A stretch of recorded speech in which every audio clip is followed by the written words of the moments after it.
제목으로 함께 말씀을 나누려고 합니다. 하나님께서 은혜 주시기를 축복합니다. 나라가 없는데 교회에 존재할 수 있습니까? 물론 교회는 보이는 교회와 보이지 않는 교회가 있기 때문에 보이지 않는 교회가 존재할 수는 있을 거예요. 그러나 일반적인 상식으로 교회도 기독교인도 가정도 기업도 나라가 없으면 존재할 수가 없습니다. 지금도 나라를 떠나서 바다 위에서 혹은 어떤 나라, 지금 멕시코 국경에도 그런데 국경선에서 텐트를 치고 살아가는 난민들이 있다고 하죠. 그들의 가장 큰 어려움은 뭘까? 물론 이제 먹을 거라든지 입을 것 이런 것들이 전부 부족합니다. 굉장한 고초가 많죠. 바다 위에서 죽은 사람만 해도 뭐 엄청나다 그래요. 그런데 그들에게 가장 큰 애로는 어려움은 제가 생각할 때는 그들을 보호해 줄 국가가 없다는 거예요.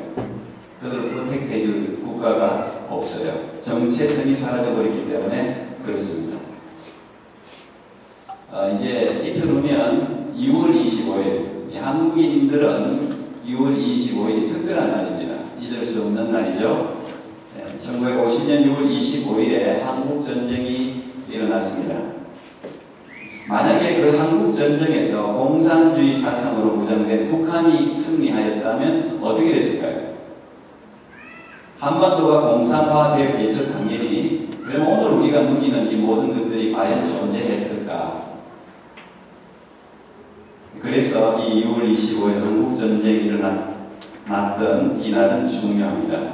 그래서 오늘 제가 이런 제목을 한번 잡아봤습니다. 이런 때에 한번 나라에 대해서 한번 좀 생각해 볼 필요가 있을 것 같아요. 분명히 공산화되었다면 우리가 누리고 있는 많은 것들을 잃어버렸을 것이고 지금 같은 행복한 가정이나 우리의 자녀들의 미래는 보장되지 않았을 것이 눈을 보듯 뻔합니다. 역사는 지식 습득을 위해서 필요한 게 아니라 현재와 미래에 교훈을 주기 위해서 필요합니다. 한국전쟁이 몇 년도 일어나냐? 이런 지식도 중요하지만 그 지식보다 더 중요한 것은 그 전쟁을 통해서 오늘 현재를 살아야 하는 내게 또 미래에 어떤 교훈을 받을 것인가, 그것이 훨씬 중요하다고 생각합니다. 한국전쟁을 통해서 우리는 국가가 얼마나 소중한지, 국가가 왜 힘이 있어야 되는지, 지금 우리가 누리는 자유가 얼마나 소중한 가치를 지니고 있는 것인지, 또 유엔 참전국을 통해서 우리가 공산화되지 않았는데 민주주의 국가들의 연합이라는 것이 얼마나 중요한지, 얼마나 아름다운 일인지, 또 이름도 없는 대한민국을 지키기 위해서 정말 많은 사람들이 한국 땅에서 목숨을 잃었습니다. 아직도 시체를 못 찾은 사람들도 있습니다. 그 젊은이들의 소중한 희생이 얼마나 감사한 것이었는지를 우리 한번 되돌아보면서 기억할 필요가 있다고 저는 믿습니다. 오늘 여기까지만 들어도 국가와 기독교인의 관계가 얼마나 분명한가 이거 알 수 있죠. 기독교인과 국가는 뗄래야 뗄 수 없는, 교회와 정치, 국가 이게 다 뗄래야 뗄 수 없는 관계입니다. 그런데 불구하고 이 관계 설정이 어려운 이유가 무엇일까? 교회가 국가를 대하는 자세, 기독교인이 국가와 정치를 대하는 게 어려워요. 이게 행동을 취한다는 게 쉽지 않아요. 왜 그럴까? 예수님이 십자가에 못 박혀 죽으시기 전에 빌라도 총독이죠. 이 빌라도 총독에게 끌려가서 재판을 받습니다. 왜? 로마 식민지를 있었기 때문에 이 총독이 죽이고 살릴 권한이 있어요. 끌고 갔는데 그때 빌라도가 묻습니다. 왜냐하면 저 사람들이 이 사람이 지금 로마 황제가 있음에도 불구하고 자기가 왕이라고 이야기했다는 거예요. 그게 이제 반역죄잖아요. 그것 때문에 사형을 받은 건데 묻습니다. 네가 유대인의 왕이 맞냐? 네가 유대인의 왕이냐? 그렇게 물었습니다. 그때 예수님이 이런 대답을 하셨습니다.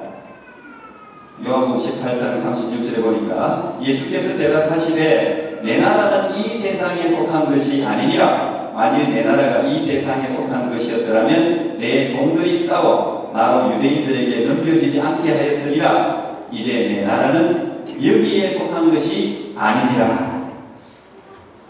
자, 이제 이 말씀이, 이 예수님이 하신 이 말씀 때문에 기독교인들이 국가를 대하는 자세가 아주 모호해진 것입니다. 교회가 정치를 대하는 게 아주 모호해졌어요. 그래서 소위 요즘 이야기하는 정교 분리, 정치와 교회가 분리. 물론 이 정교 분리라는 말은 미국의 초창기 헌법에 이제 기록된 것입니다. 미국이 초창기 헌법을 처음 만들면서 정교 분리의 원칙을 정했어요. 그게 지금까지 이어지는데, 이 정교 분리라는 것은 추상적으로 국가는 국민의 세속적이고 현세적인 생활에만 관여할 수 있고, 내면적이고 영적인 생활은 국민의 자율에 맡겨서 개입하지 않는다는 원칙이에요. 그러니까 국가가 종교적인 중립성을 보장해 주는 거죠. 이게 사실 좀 추상적입니다. 국가가 종교에 완전히 관여하는 게 대표적인 게 공산주의죠. 뭐 무조건 관여하죠. 여러 이제 이슬람도 그럴 수 있습니다. 근데 교회는 요즘 보면 국가가 한국도 상당히 관여하는 것 같아요. 그러니까 상당히 이제 문제가 되고 있는데, 그런데 아직 교회는 보수적이어서 국가나 정치에 간섭하면 큰일 나는 것처럼 이야기합니다. 목사가 정치적인 발언을 하면 엄청 큰일 나는 것처럼 정교 분리의 원칙에 어긋난다 이렇게 이야기합니다. 자, 이게 상당히 어렵습니다. 쉽고도 어려운 이 문제를 한 번쯤은 다루는 게 좋겠다고 제가 스스로 생각했고, 제가 왜냐하면 늘 한국을 위해서 기도하니까 새벽마다 기도해요. 새벽마다. 물론 한국뿐 아니라 세계를 위해서 기도하죠. 언제나. 제 친구 선교사들이 가 있는 거, 우리 협력 선교사님 그래서 크리스찬은 다 월드 크리스찬이 될 수밖에 없어요. 온 나라가 다, 온 세계가 하나님 거기 때문에. 이 상당히 어려운 주제인데, 그러나 여러분들이 오늘 설교를 듣고 한 번쯤 국가를 위해서 내가 어떻게 참여해야 될 것인가, 또는 더 적극적으로 내가 나를 위해서, 캐나다도 마찬가지죠. 우리가 속해 있는 살문이 캐나다 기도해야 되죠. 캐나다를 위해서, 한국을 위해서 기도해야겠다는 마음을 가질 수 있다면 제가 오늘 설교를 성공한 것이라고 생각을 합니다. 성경을 보면 성경은 국가를 만들어가는 이야기예요. 성경이 아브라함이라는 한 사람, 한 가정을 택해서 한 큰 민족을 이루시죠. 그게 굉장히 오랜 세월이 걸립니다. 그 민족을 이루어서 또 한 모세라는 인물을 선택하고 그 모세에게 국가를 통솔할 수 있는 법을 줍니다. 그리고 마침내 가나안이라는 영토를 차지하게 하심으로 국가가 갖춰야 될 세 가지 요소를 갖추게 하시죠. 그러면서 이스라엘이라는 한 나라를 세우십니다. 그리고는 하나님이 통치하시는 거예요. 하나님이 왕이 되고 너희들은 나의 백성이 된다. 이게 구약의 핵심적인 주제입니다. 나는 너의 하나님 되고 너는 나의 백성이 되리라. 야, 얼마나 기가 막힌 하나님의 은혜입니까? 하나님이 우리 왕이라면 정치를 잘못할 리가 있겠습니까? 근데 인간들이 그걸 거부하는 거예요. 그 역사가 성경에 계속 기록되어져 있습니다. 그 하나님이 왕인 우리가 백성인 그 관계 속에서 하나님의 통치를 받으면서 살아갈 때 그 나라의 번영과 평안이 주어졌습니다. 언제나 사사기부터 해가지고 열왕기 전부 보면 하나님이 왕이 되어서 통치하고 하나님의 법을 그들이 준수할 때 하나님이 언제나 그 나라에 평강을 줬어요. 그리고 다윗 때 나라가 항상 가장 국토가 넓었어요. 모든 전쟁에 승리하게 하셨어요. 그런데 그들이 하나님의 법을 어기고 하나님을 왕으로 모시지 않고 왕을 싫어하고 밀어내고 우상을 섬길 때 하나님은 언제나 외세의 힘을 통해서 이스라엘을 농락하고 침공하고 심판하고 망하게 했습니다. 그래서 결국 망했어요. 그게 구약 전체의 어떻게 보면 핵심적인 이야기라고 볼 수 있습니다. 그리고 진짜 참 왕이신 예수 그리스도가 역사 속에 들어오시죠. 그게 시작입니다. 예수 그리스도의 탄생. 근데 이 예수님은 왕이신데 평화의 왕이에요. 권력을 힘으로 누르는 왕이 아니라 평화의 왕이에요. 이 신약 이야기도 나라를 만들어가는 이야기입니다. 똑같아요. 근데 영토가 없어요. 신약에는 영토가. 신약도 복음 전파를 통해서 하나님의 백성을 만들잖아요. 전도라는 걸 통해서 하나님의 백성을 만드는 이야기잖아요. 백성을 만들어요. 그리고 구원받은 백성들에게 삶의 표준 법을 줍니다. 그게 하나님 말씀이에요. 그 하나님의 구원받은 백성들이 하나님의 말씀을 붙들고 하나님을 왕으로 통치자로 인정하면서 살아가는 삶이 신약의 삶이에요. 오늘 지금 여기 우리까지 이어진 삶이에요. 그리고 바로 그곳에 하나님의 나라가 already 임했어요. 하나님의 나라가 임했느니라 그러잖아요. 그것은 가나안이라는 어떤 특정한 영역에 무슨 예루살렘이 무슨 그 하나님의 천국이 이루어지고 대한민국이 무슨 거기 신천지가 이루어지고 미국이 무슨 거기 파라다이스고 그런 걸 이미 신학이 다 넘어갔어요. 지역적인 어느 한 지역이 천국이 되리라는 거 없어요. 그 구약적인 개념이에요. 이미 하나님의 나라는 것은 영토적인 개념을 넘어가서 하나님의 통치를 받는 하나님의 백성들 마음속에 또 그 가정에 그 기업 안에 이루어지는 거예요. 그래서 얼레디 이미 하나님의 나라가 이루어졌다는 거예요. 그렇게 하나님의 나라를 이루면서 살아가는 거죠. 그런데 이 하나님의 나라는 완전한 나라가 아니에요. 여전히 사단이 왕으로 통치하는 세상에서 우리가 부분적으로 하나님의 통치를 받으면서 살아가기 때문에 불완전합니다. 그래서 아직까지 하나님의 나라가 완전히 이루어지지는 않았어요. 우리가 그 완전히 이루어지는 하나님의 나라를 향해서 지금 불완전한 세상에서 살아가는 이야기, 그게 신약 이야기입니다. 지금 우리가 그렇게 그 가운데 살고 있는 거예요. 그래서 하나님을 완전한 왕으로 하나님의 통치를 받는 백성에게 하나님이 그 마음에 평강을 줬어요. 평강. 피스는 왜? 예수님이 평강의 왕이기 때문에 예수님을 왕으로 모시면 언제나 마음에 평화가 있게 돼 있습니다. 염려와 근심과 두려움이 사라지게 돼 있어요. 하나님의 통치를 받게 됩니다. 그게 하나님의 나라가 마음에 이루어지는 거예요. 그 평강이 영원히 살게 된 천국에 우리가 사람들의 표현으로 하면 죽는다는 표현이죠. 우리는 다시 태어나는 거지만 죽을 때, 천국에 이를 때 이 평화가 완전한 평화로 완전한 하나님의 통치를 받으면서 완전한 하나님의 나라에서 살게 되는 것이죠. 그게 성경 전체에 어떻게 보면 핵심적인 스토리고 요약이라고 볼 수 있습니다. 그래서 이 국가라는 나라라는 이 개념은 반기독교적인 개념이 아닙니다. 어떤 이란 사이비단체에서는 국가, 대통령, 무슨 권력자 이런 사람들을 마치 사단 지배를 받는 악의 세력처럼 이야기하는 이단들이 있더라고요. 절대 그렇지 않습니다. 오히려 어떤 종교보다 기독교는 국가를 위해서 협조하고 많은 일들을 지금까지 해왔습니다.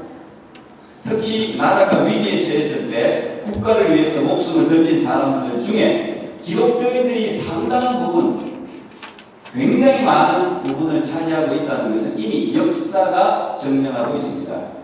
그건 대한민국뿐 아니라 모든 나라가 다 마찬가지입니다. 기독교인이 있는 모든 곳에서는 국가가 위기에 처했을 때 언제나 기독교인들이 나섰어요. 왜? 성경이 그 이야기해주고 있기 때문에 그렇습니다.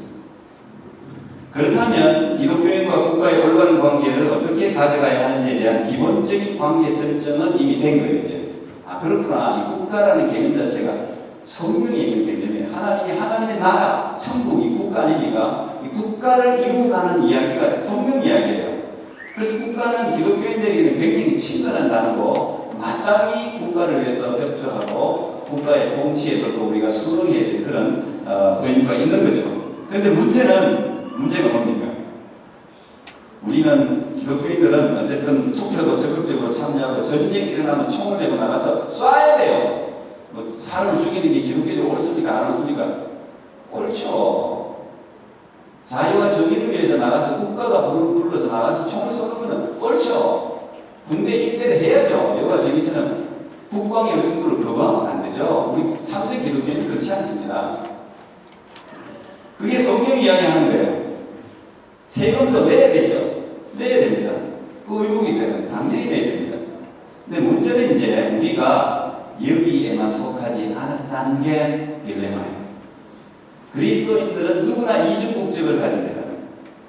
아까 예수님이 하신 말씀처럼 우리는 세상에 가는 캐네디언이고 코리안이고 이 세상의 지역적인 공간적인 어느 한 나라에 다 내셔널리티 국가 소속이 다 있어요. 그런데 그거 말고도 우리는 하늘나라, 보이지 않지만 우리의 진짜 고향, 진짜 나라, 하늘나라의 시티즌이에요. 그게 성경이 우리에게 이야기하는 거죠. 그래서 일반 사람들보다 좀 더 복잡합니다. 한 나라 법만 지키는 것도 어려운데 이게 두 나라를 다 지켜야 돼요. 완전히 세상에 속해서 세속화돼서 살 수도 없고 그렇다고 세상을 떠나서 도도하게 영적인 삶만 살겠다. 국가가 뭘 하든지 말든지 나는 그냥 도덕의 영적인 의무만 행하면서 살겠다. 그럴 수 없어요. 그건 더 어려운 일이에요. 그래서 우리에게는 지혜가 필요하고 성령의 도우심이 필요합니다. 오늘 이 주어진 본문이 이런 이중국적을 가진 기독교인들의 정체성을 이야기해 줍니다.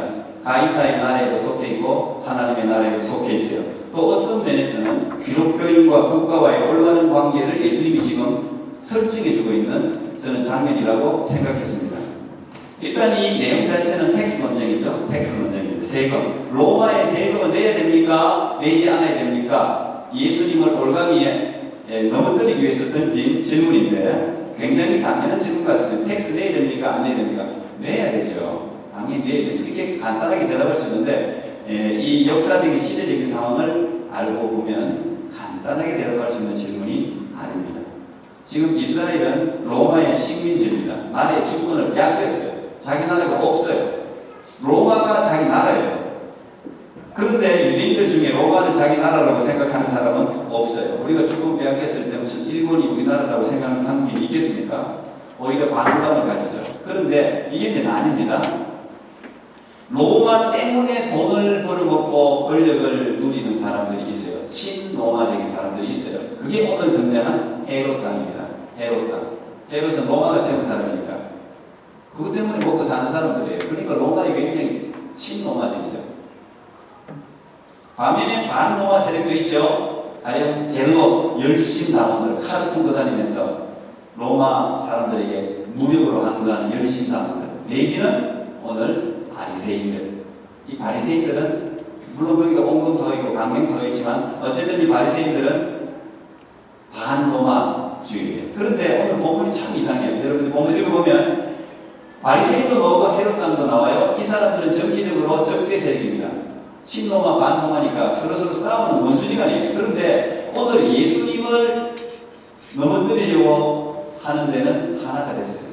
마치 헤롯과 빌라도가 하나 되는 거하고 똑같아요. 서로가 하나가 되어서 예수님을 지금 공격하고 있습니다. 참 이상하죠? 왜 그럴까요? 예수님은 친로마도 아니고 반로마도 아니거든요. 이게 참 이러니까 그들의 공동의 적이에요. 공동의 적 말이죠. 공동적이에요. 그러니까 함께 공격하는 거죠. 오늘날도 똑같습니다. 오늘날 정치권도 똑같죠. 서로 원수지간이라도 공동의 적을 무너뜨리기 위해서는 합쳤다가 그 무너뜨리고 나면 다시 또 깨지는 거.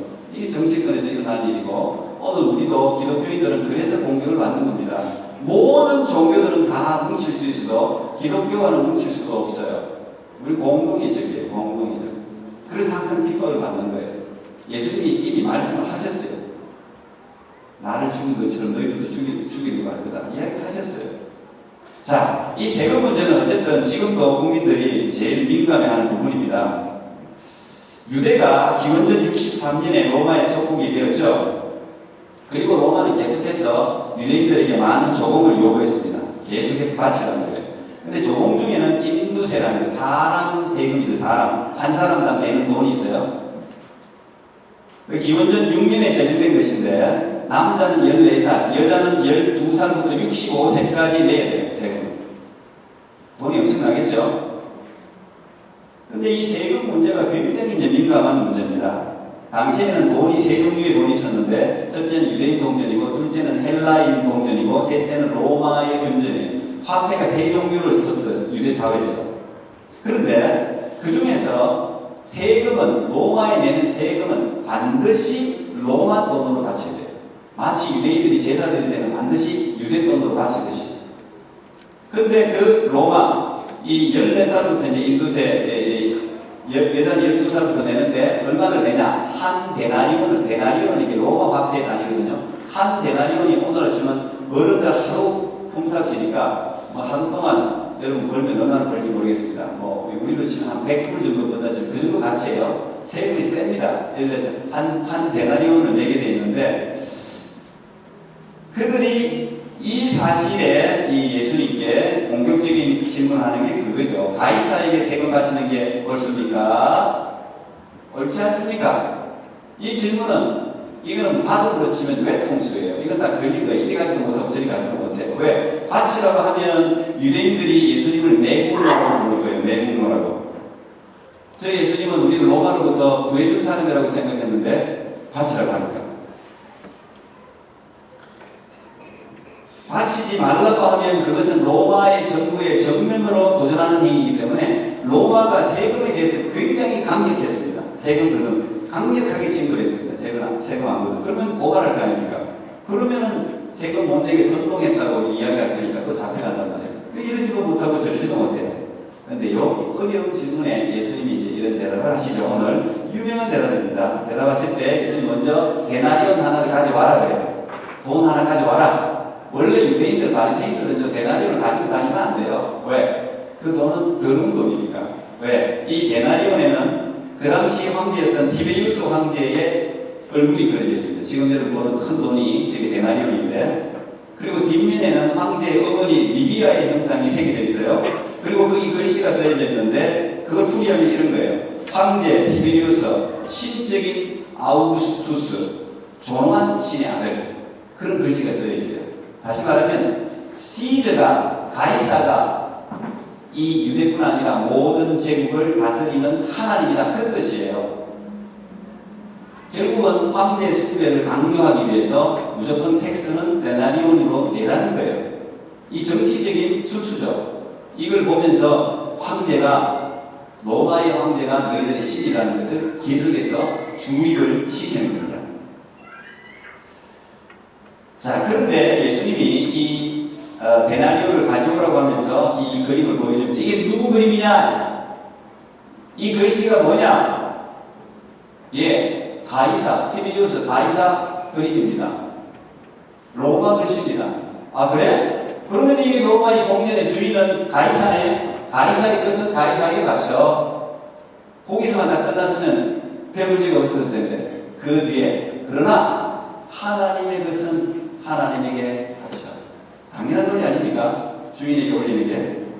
근데 이게 이제 예매하죠. 헷갈립니다. 이게 아주 헷갈리는 수사적인 표현을 예수님이 사용하셨나 그렇게 생각할 수 있는데, 여기에 대해서 조셉 돈더스라는 분이 계신데 네덜란드 출신의 케냐 선교사신데, 이분이 예수 그 낯선 분이라는 책에서 그 책의 챕터 중에 우리는 하나님의 돈입니다라는 챕터가 있어요. 거기서 이 부분을 해석을 했어요. 우리는 하나님의 돈이다. 이게 무슨 뜻이지? 이분이 이 본문을 이렇게 풀이했어요. 자, 그 데나리온 화폐에 누구의 화상이 새겨져 있고 누구의 글이 기록되어 있느냐? 가이사의 화상이면 가이사의 그림이다. 그러면 가이사의 것은 가이사에게 줘라. 그 데나리온은 가이사의 것이다. 그러나 하나님의 것은 하나님께 드려라. 그렇다면 하나님의 형상이 새겨져 있고 하나님의 말씀이 기록된 것은 어딘가? 거기에 대해서 조셉 돈더스 목사님은 말하기를 바로 당신과 나다. 그렇게 이야기했어요. 성경은 창세기에서 우리를 뭐라고 했습니까? 하나님의 형상으로 만들어졌다 그러잖아요. 이마부대. 우리가 하나님의 형상, 가스 이미지예요. 우리가 하나님의 형상이니까 이건 누구 거예요? 하나님의 그런 말이에요. 하나님께 드리라는 거예요. 너의 삶 전체가 하나님 거니까 너 하나님께 드려. 이런 뜻이라는 거죠. 하나님이, 예수님이 굉장히 기가 막힌 말을 하셨다는 겁니다. 사도행전 3장에 성전 미문의 안전뱅이 이야기가 나옵니다. 그런데 그 안전뱅이가 구하는 것은 가이사의 돈이었어요. 저는 데나리온 하나 던져주면 너무 좋아했을 거예요. 그는 언제나 돈을 구걸하고 있었어요. 근데 베드로와 요한이 뭐라고 대답합니까? 네가 구하는 은과 금, 다시 말하면 가이사의 화폐는 돈은 내가 가지고 있지 않다. 그러나 하나님의 돈은 내게 있다. 하나님의 돈. 내가 그거 줄게.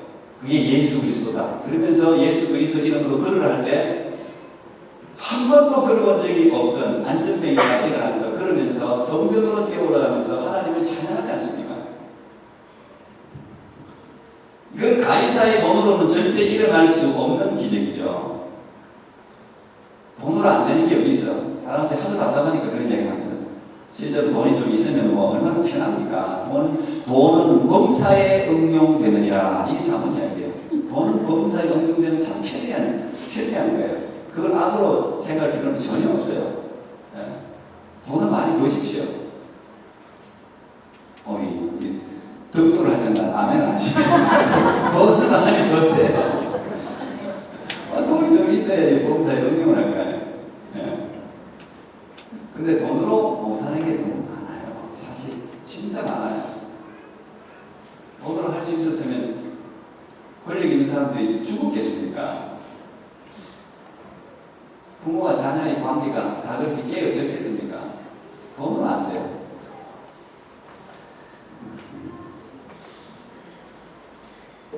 분명히 예수님은 오늘 본문을 통해서 가이사의 것은 가이사에게 내라고 하셨어요. 다시 말하면 세금의 의무를 하라는 거예요. 세금은 내라는 거예요. 그 사람이 어떤 데 쓰든 간에 국가에서 내라고 했으면 내라는 거예요. 모든 권력은 하나님이 세우셨기 때문에. 로마든 바벨론이든 페르시아든 미국이든 러시아든 중국이든 이 세상의 제국은 자기들이 잘나서 힘이 있어서 세워진 것 같지만 하나님이 허락하는 거예요. 그 위에 모든 것은 하나님이 통치하고 계세요. 우리 그걸 믿잖아요. 그게 다니엘 이야기입니다. 그게 다 다니엘 이야기예요. 예언들이 전부 그 이야기예요.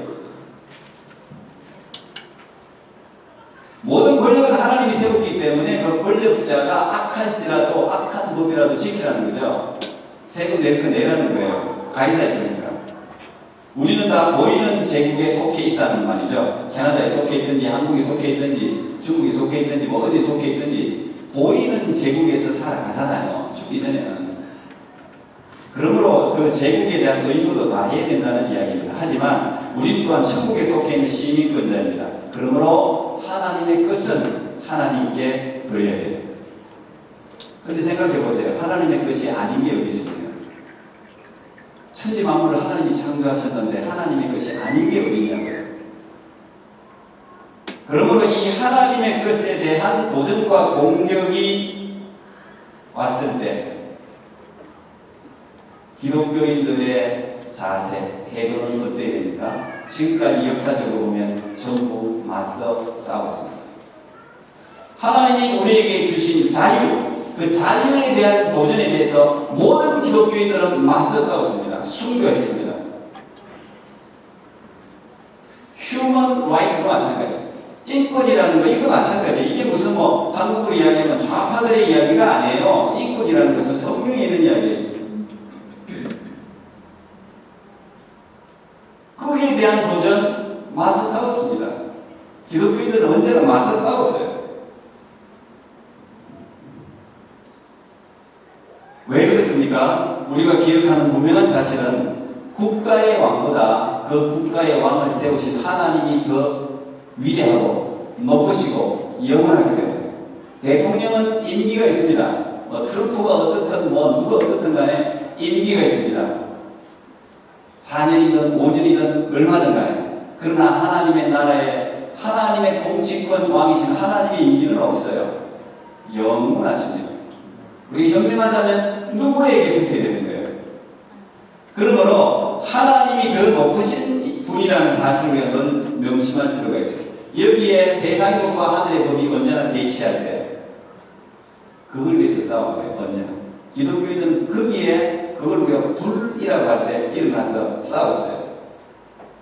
그래서 강요하는 우상숭배 정면으로 거부했습니다.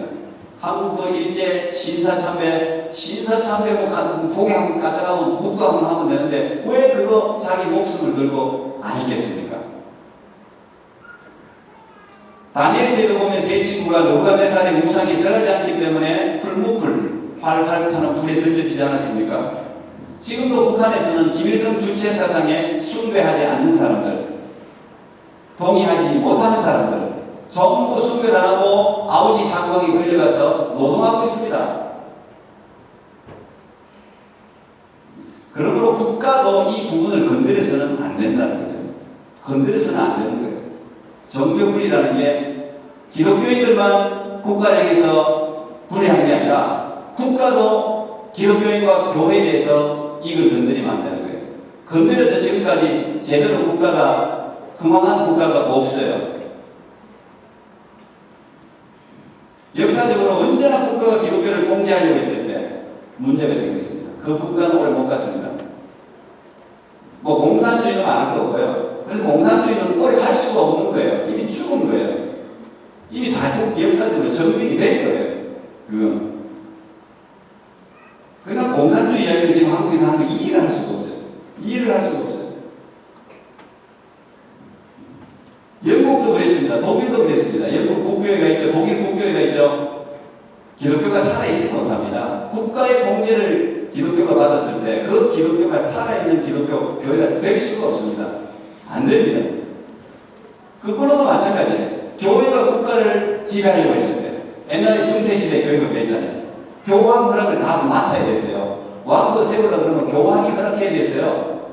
그래서 우리는 중세시대를 흑암의 시대라고 부른다고요. 교회가 가장 타락한 시대. 그것도 안 되는 거예요.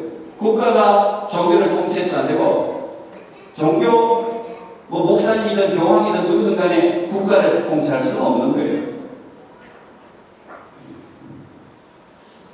국가와 교회는 어차피 지향하는 방향이 다릅니다. 활동하는 영역이 달라요. 교회는 백성들의 내면과 영혼을 돌보는 곳이죠. 교회가 그래서 뭐 세상 사람들 돈과 정치와 뭐 이런 데 이제 날뛰면 그건 다 망하는 거죠. 그러면 안 되죠. 근데 국가는 백성들의 삶을 종교인들은 종교인대로 각 분야의 사람들이 자기 분야에서 열심히 살 수 있도록 만들어주는 것. 그 국가가 해야 될 일이에요. 서로 역할을 충실히 할 수 있도록 때로는 견제하기도 하고 때로는 인정하고 협력하고. 그래서 제가 좋아하는 말인데 한경기 목사님이 말씀하셨다고 누가 말하는지는 모르겠어요. 신앙심과 예국심은 한 밭에서 자란다. 참 좋은 말이에요. 모든 기독교인들은 예국자가 될 수밖에 없습니다. 모든 기독교인들은 다 예국자여야 돼요. 성경이 그걸 우리에게 이야기하고 있기 때문에. 성경의 인물도 역사 속의 위대한 기독교인들도 전부 예국자입니다. 제가 뭐 이 이름들을 무지하게 많지만 뭐 다 이야기할 수가 없죠. 찾아보세요. 다 예국자예요. 예국 안 하는 사람 없습니다.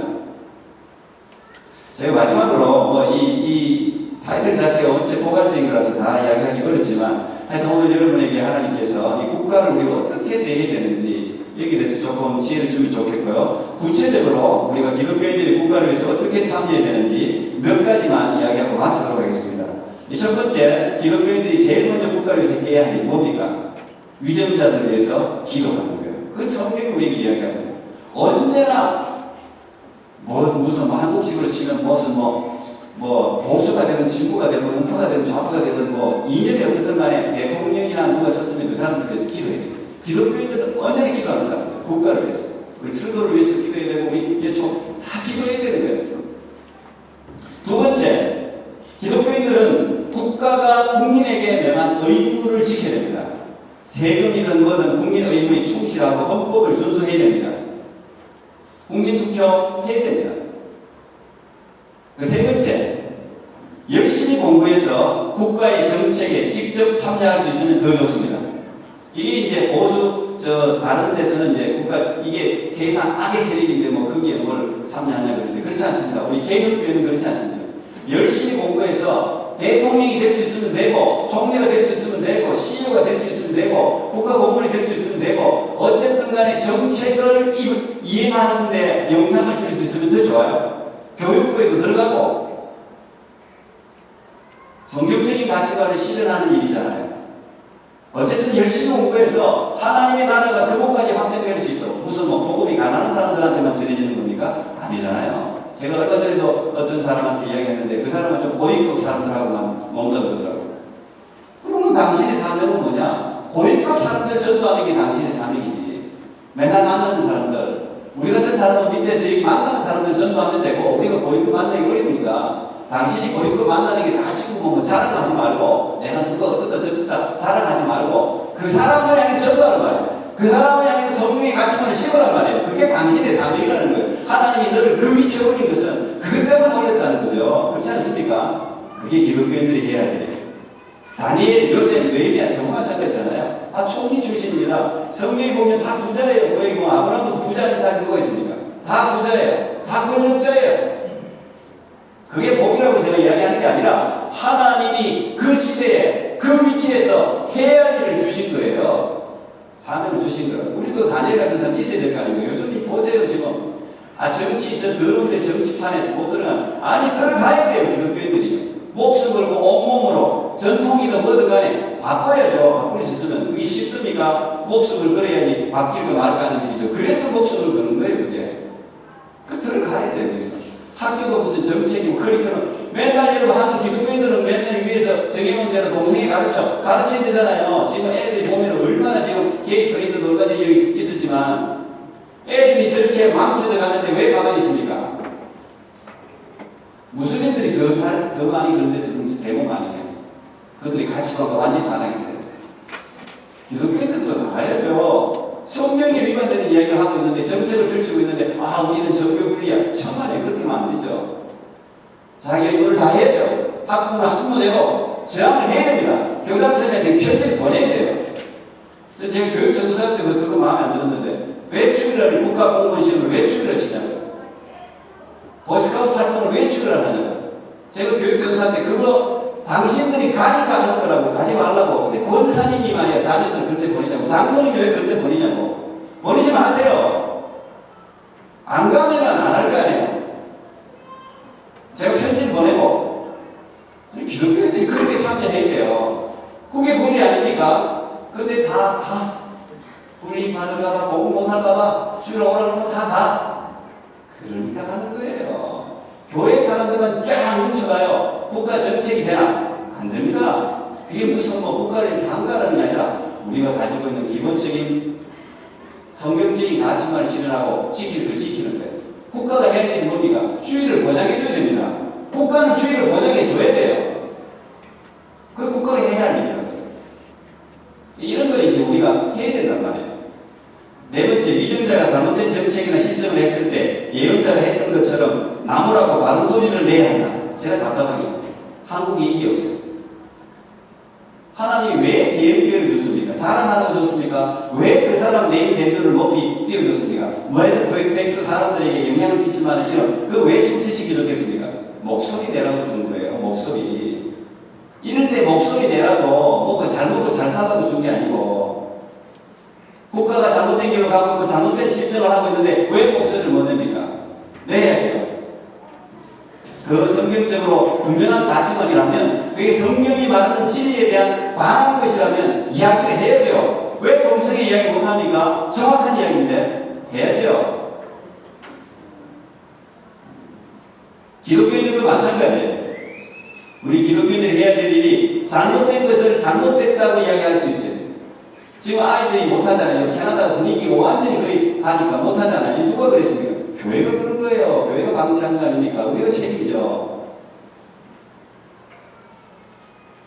예레미야는 왕의 정책에 대해서 계속 반대 목소리를 냈습니다. 성경의 구약 예언자들은 전부 프로핏들이 다 이런 목소리를 낸 거예요. 그래서 다치고 두드려 맞고 그런 거예요, 다. 그거 무서워하고 못하면 그게 지도자입니까? 해야죠.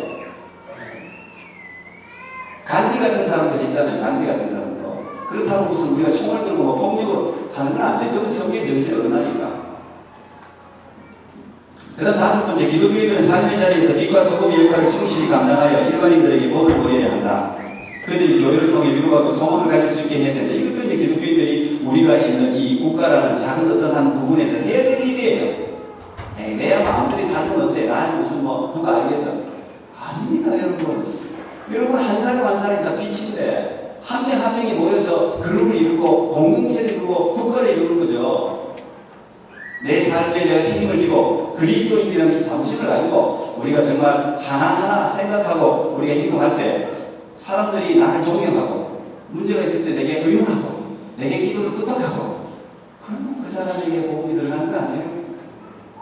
힘들 때 이야기를 한단 말이에요. 와서 여섯 번째, 성경적인 바른 가치관들이 사회 속에서 실현되도록 우리가 노력을 해야 됩니다. 마지막으로 교회를 구성하는 교인이 국가를 구성하는 국민이라는 이 당연한 사실을 우리가 명심해야 됩니다. 교인이지만 우리는 국민이에요. 무엇보다 가이사의 것과 하나님의 것을 구분할 줄 아는 지혜가 필요합니다. 이 세상에 하나님의 것이 아닌 것이 있습니까? 국가도 마찬가지입니다. 국가도 다 하나님께 속해 있는 것입니다. 그래서 하나님이 예수님이 굉장히 어떻게 보면 생각을 많이 할 수 있는 화두를 던진 거예요. 가이사의 것은 가이사에게, 하나님의 것은 하나님에게. 여러분의 삶이 그렇게 되기를 축복합니다. 하나님 감사합니다. 오늘